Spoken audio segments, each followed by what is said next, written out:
Un dialogue national dit inclusif, tenu entre avril et mai dernier, avait jeté les bases de la refondation du Nouveau Gabon voulu par les militaires, auteurs du putsch du 30 août 2023.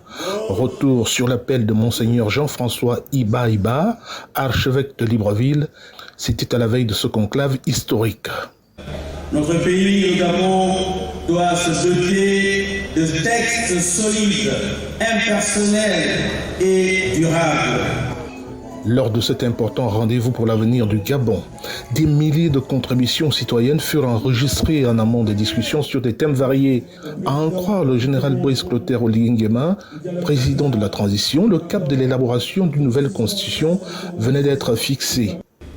Les conclusions de ce dialogue national révisé vont être traduites en texte de loi. L'avant-projet de constitution était à peine dans le circuit des experts commis à la tâche que l'ex-parti au pouvoir adhérait déjà à son contenu.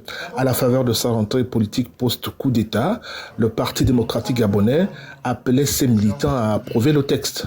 Dans l'ensemble, la nouvelle constitution est de nature à générer plus de stabilité, de développement et de prospérité pour tous et pour chacune et chacun.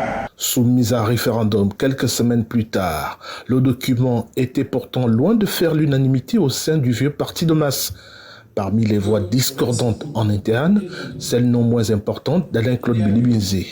L'ancien Premier ministre et désormais président de la plateforme Ensemble pour le Gabon fait partie des opposants à la nouvelle constitution gabonaise. La constitution, c'est le projet collectif que se donne un pays, le rêve que se donne un pays en disant à quoi est-ce que nous voulons ressembler dans 30 ans? Quelle est l'ambition que le Gabon se donne dans 50 ans? Est-ce que le projet qu'on se donne, c'est un roi qu'on va installer? Non. Un texte au cœur de profondes divisions avant même le référendum constitutionnel du 16 novembre dernier.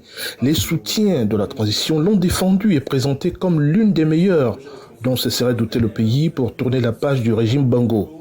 Nous rappelons ici que ce qui est en jeu dépasse nos individualités, car c'est de l'avenir de notre nation dont il est question.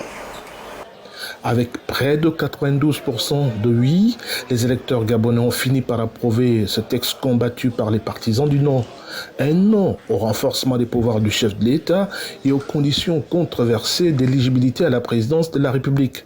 Si pour le CTRI au pouvoir, ce débat est clos, mais pour ses adversaires perdants dans les urnes, il ne fait que commencer. Et le combat juridique n'a pas de date de péremption. Et il n'y a pas de prescription, justement, pour revenir sur un texte qu'on a jugé mauvais. On a tout le temps.